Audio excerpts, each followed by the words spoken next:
साथियों welcome to basic educator. केंद्रीय विद्यालय संगठन के जो एस्पिरेंट हमारे साथ जुड़े हुए हैं और उनमें हमारे जो टीजीटी और पीजीटी वाले साथी हैं वे काफ़ी दिनों से रिज़ल्ट का वेट कर रहे हैं और अक्सर मेरे पास क्वेरी आती रहती है कि सर टीजीटी और पीजीटी का रिज़ल्ट कब तक आने की संभावना है।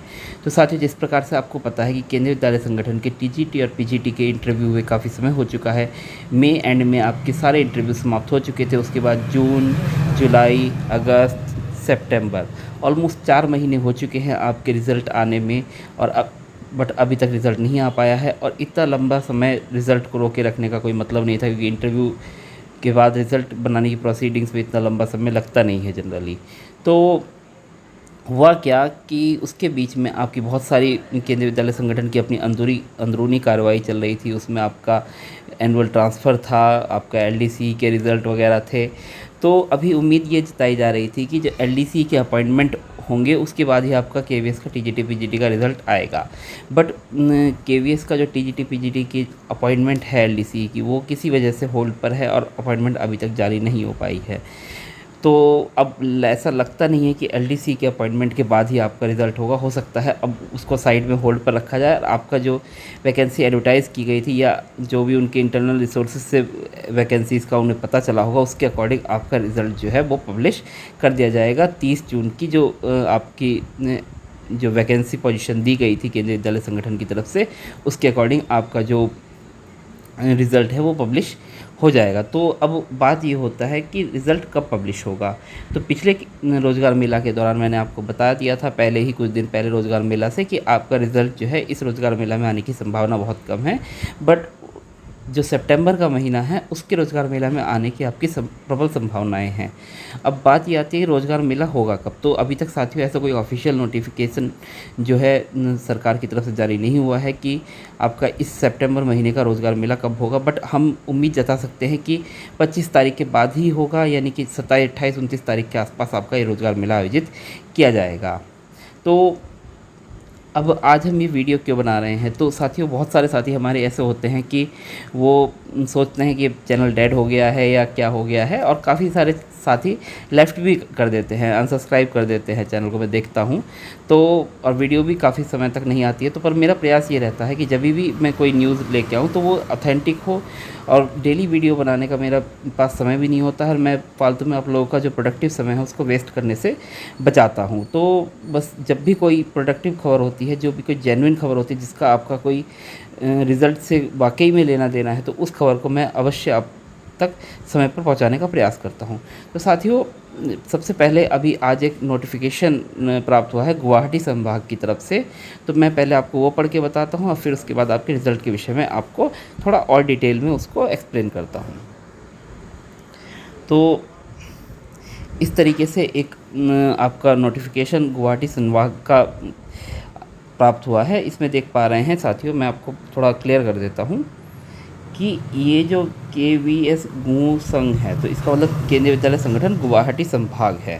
तो आपको जिस प्रकार से पता है कि अभी हमारे जब नवोदय विद्यालय समिति के रिज़ल्ट आए थे तब भी हमने देखा था कि आपका जो रोज़गार मेला है, और आपको पता भी है कि ये एक जगह पर आयोजित नहीं होता, ये आपका भारत देश में भिन्न भिन्न क्षेत्रों में भिन्न भिन्न जगहों पर आयोजित होता है। हो सकता है कहीं 10 जगह आयोजित हो रहा, 15 जगह, 20 जगह आयोजित किया जा रहा हो, और अलग अलग मंत्रालयों को और अलग अलग जो विभागों को उसकी जानकारी जो है आपकी जिम्मेदारी सौंपी जाती है। जिस प्रकार से जो आपका केंद्रीय विद्यालय नवोदय विद्यालय समिति में 13 जून को जो रिज़ल्ट आया था, उसकी जो जिम्मेदारी है वो नवोदय विद्यालय गुड़गांव को, जवाहर नवोदय विद्यालय गुड़गांव को उसकी जिम्मेदारी सौंपी गई थी। तो इस प्रकार से आपका ये जो सितंबर माह का रोज़गार मेला है, इसमें भी आपकी जो जिम्मेदारी है वो अलग अलग विभागों को अलग अलग जगह की जिम्मेदारी सौंपी जाएगी। तो इस प्रकार से गुवाहाटी संभाग की तरफ से एक आपका कार्यालय आदेश जारी हुआ है। मैं पहले उसको पढ़ देता हूँ। संयुक्त आयुक्त प्रशासन केंद्रीय विद्यालय संगठन मुख्यालय नई दिल्ली से जारी ईमेल दिनांक 19/9/2023 के संदर्भ में नई नियुक्तियों हेतु आगामी रोजगार मेला के लिए गुवाहाटी संभाग के निम्नलिखित सहायक आयुक्त प्राचार्य की एक 3 सदस्यीय नोडल समिति का गठन किया जाता है।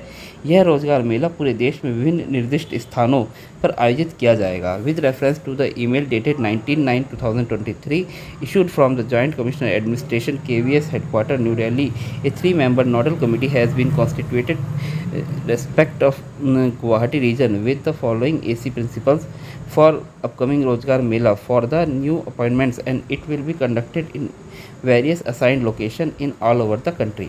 तो साथियों मैं बता दूं कि जो गुवाहाटी संभाग है आपका, वहाँ पे जो रोज़गार मेला आयोजित किया जाएगा उसको कोऑर्डिनेट करने के लिए एक 3 सदस्यीय समिति बनाई गई है, जिसमें आयुक्त यानी कि असिस्टेंट कमिश्नर और प्राचार्य होंगे। इसके नीचे जो है उनको आयुक्त और प्राचार्यों का नाम है उसको कट कर दिया गया है सिक्योरिटी पर्पज़ से, कि उनका नाम जिससे डिस्क्लोज़ ना हो जाए।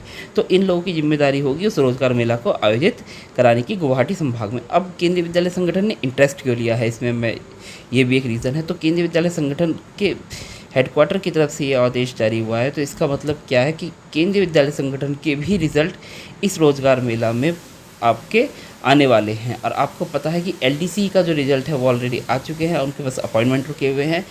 और पीआरटी का अभी जो रिज़ल्ट आएगा वो फाइनल, ये आपको पता है रोज़गार मेला अपॉइंटमेंट लेटर देने के लिए होता है। पीआरटी की रिज़ल्ट जो है अभी प्रक्रिया आधे में है, उसका रिटर्न का रिज़ल्ट जारी नहीं हुआ है, तो उसका रोज़गार मेला से कोई लेना देना नहीं है। तो केंद्रीय विद्यालय संगठन के जो 2 रिज़ल्ट आपके रुके हुए हैं, बड़े रिज़ल्ट 2 या 3, उसमें आपका पीआरटी म्यूज़िक, टीजीटी और पीजीटी है, जिनके इंटरव्यू फिनिश हो चुके हैं, 4 महीने ऑलमोस्ट हो चुके हैं।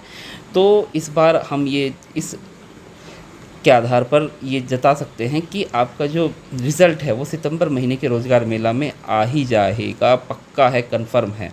तो अब ये गुवाहाटी संभाग की तरफ से ही क्यों जारी हुआ है, ये भी एक सवाल हो सकता है कि क्या गुवाहाटी संभाग में जिनको अपॉइंटमेंट मिलेगा उन्हीं का रिज़ल्ट जारी होगा। नहीं, ऐसा नहीं है।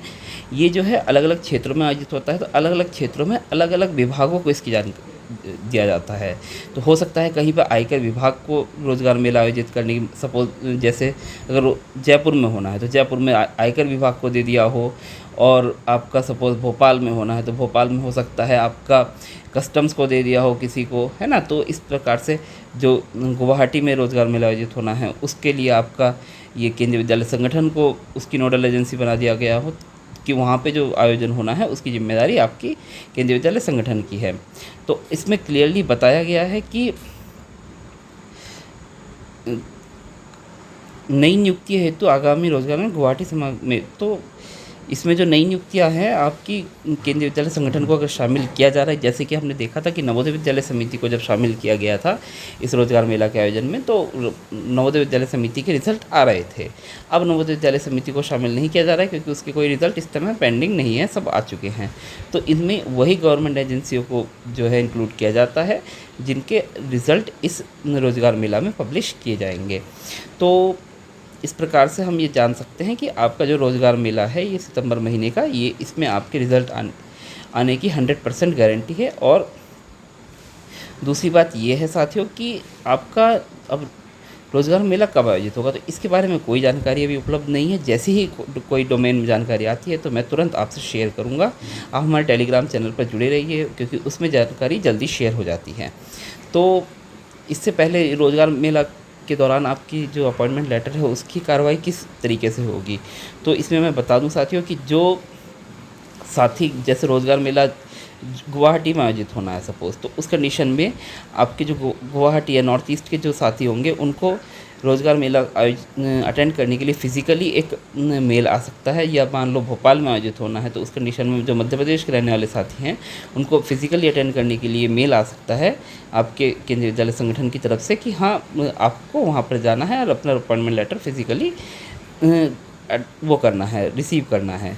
उसके साथ ही जो दूसरे साथी हैं दूसरे क्षेत्रों में रहते हैं, दूर वाले क्षेत्रों में रहते हैं, तो उन सभी को रोज़गार मेला को अटेंड करने के लिए एक मैसेज आएगा, एसएमएस आएगा, उसमें उनको वर्चुअली अटेंड करने के लिए कहा जाएगा।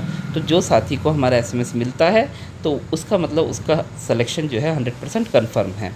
अब जो साथी हमारे वहाँ पर रोज़गार मेला को फिज़िकली अटेंड करेंगे उनको हाथों हाथ अपॉइंटमेंट लेटर मिल जाता है, और उसमें अपॉइंटमेंट लेटर में लिखा होता है कि इतने तारीख तक आप डेट दी हुई होती है कि ज्वाइन कर लीजिए जाकर, तो उनको उस डेट तक जाकर ज्वाइन करना होता है।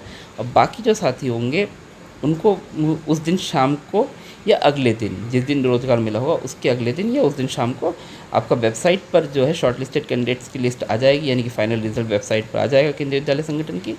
और उसके 4 या 5 दिन के अंदर आपको, या 1 हफ्ते के अंदर मैक्सिमम, आपको मेल मिल जाएगा, आपको अपॉइंटमेंट लेटर मेल के थ्रू। और उसके बाद आपको वो अपॉइंटमेंट लेटर अपना प्रिंट आउट निकाल कर और जो भी मेडिकल वगैरह बनवा कर आपको जाके केंद्रीय विद्यालय संगठन में जिस भी स्कूल में आपको अलॉट किया गया है उस स्कूल में जाकर आप ज्वाइन करेंगे।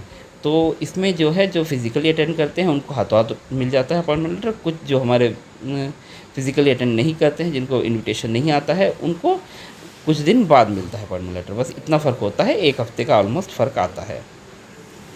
तो जो साथी हमारे एसएमएस को मिलेंगे, जब जैसे ही एसएमएस मिलना शुरू होगा मैं आपको अवगत करा दूंगा, आपको एसएमएस मिलने शुरू हो जाएंगे। तो और इसके साथ ही एसएमएस भी ऑलमोस्ट एक ही तारीख पर एक साथ मिलते हैं। तो उसके अगर उस दिन अगर आपको एसएमएस नहीं मिला है तो फिर आपके सिलेक्शन के चांसेस कम होते हैं।